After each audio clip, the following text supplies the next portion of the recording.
Mr. Seller, this is our residential real estate listing agreement, exclusive right to sell. This is a contract, and this is a contract between you, the client, and us, the broker. On the first paragraph, we're going to fill out all your information. Make sure to put on there your legal name, because I want to know what that is for when we receive an offer.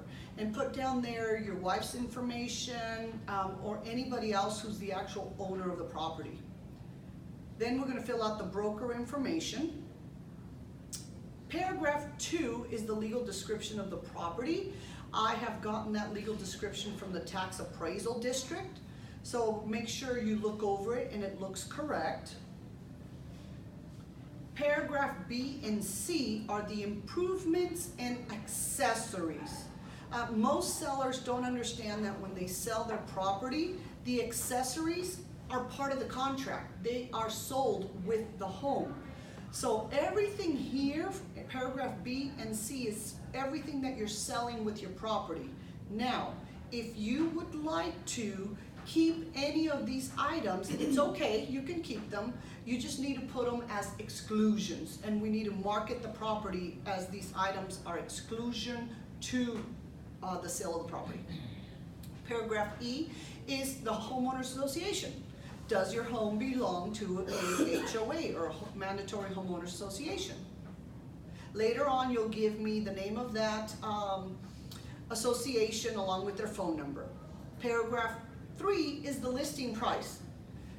We discussed that $300,000 is the right price for your home, so this is where we would put that. Paragraph 4 is the term of the listing. So this is the time that you and I will be working together exclusively, me representing you as your listing agent. Paragraph 5 is the commission. So on here is where we're going to put the commission that we've both agreed upon. Now paragraph B and C talks about earned and payable. What this says is that unless I actually sell your house, you do not owe me any commission. And only after closing and funding will I get paid. Paragraph D is other compensation. Mr. Seller, there are no other compensations involved, only that price, only that amount percentage that we put on the other paragraph. Paragraph 2 is the service provider. I just need to inform you that I might refer you some other service providers like contractors or utilities or anything like that. You just need to know that I do not make any money from that. These are just personal referrals of people that I like and trust. Paragraph 3 would be a place where we would put an expense. If you decided to terminate this listing, you would owe me a $500 fee for marketing and pictures and things like that, or a transaction coordination fee. We would put that there. Protection period. I put on there 30 to 60 days. And a protection period, Mr. Seller, just means that after this agreement expires, I have a 30-day protection that if any of those buyers who saw your home during the listing agreement come back and say, hey, I want to write an offer, you need to understand that those buyers were brought to your listing because of me, even though our agreement has expired. And I'll give you a list of those buyers if the agreement expires. Paragraph F and G talks about where the broker gets paid. So the broker gets paid, my broker gets paid in Collin County. The escrow authorization, here you're just authorizing the escrow officer to facilitate the transaction and to disperse the funds. Paragraph 6 is filing your home in the MLS. So here we want to check paragraph 1, paragraph A. This just says you're authorizing me to put your house on the MLS. And down below in the notices just says that we have to follow all the rules of the MLS. Paragraph 2 would be if you chose not to put the home in the MLS. All right, paragraph B is listing consent.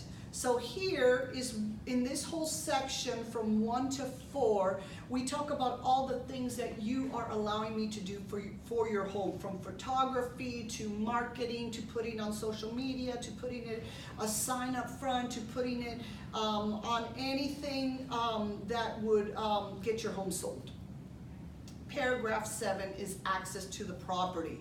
So by you signing this, you are giving access to possible inspectors, other realtors, contractors, things like that.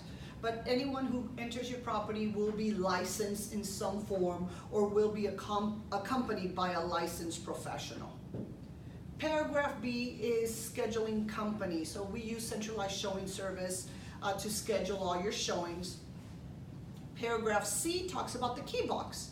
So you are authorizing me to put a the blue key box or combo code on your property, and only will licensed realtors have access to open up the key box. Paragraph D talks about liability and indemnification. So this just says that the broker has no responsibility if somebody walks into your home and gets injured or falls off the roof or damages something. That is not the broker's responsibility. Paragraph 8 talks about cooperating brokers. So whether they belong to our MLS or they don't belong to our MLS, we will give them a 3% commission.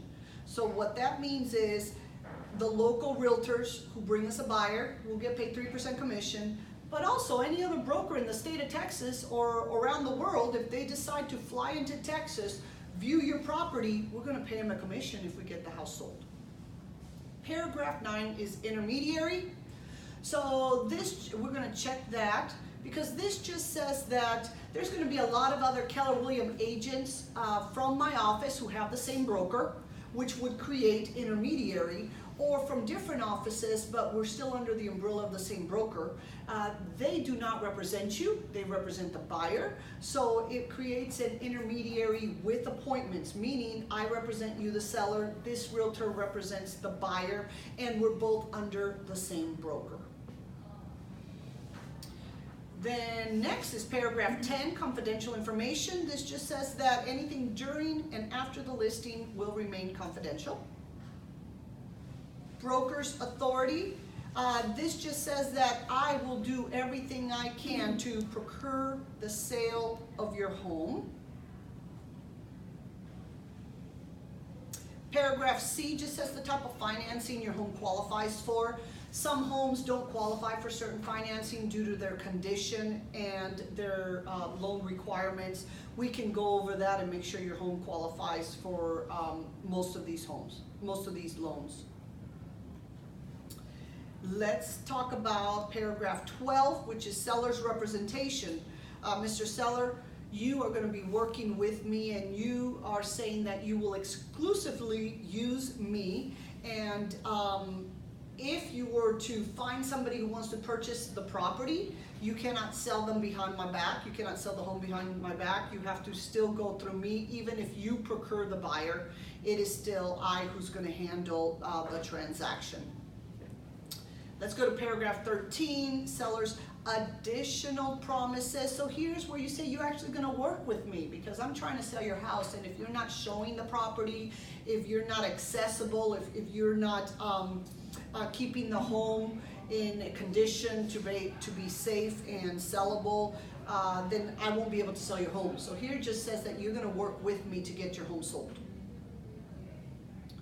Limitation of liability. So this just goes over some basic information the broker wants you to have, like you're still the owner of the property. Just because I have the listing does not mean that I'm responsible for your home. So you need to make sure that you pay your mortgage, you pay your taxes, that you protect your home, that you lock it, that you take care of your pipes, and of course that you continue to make your mortgage payment.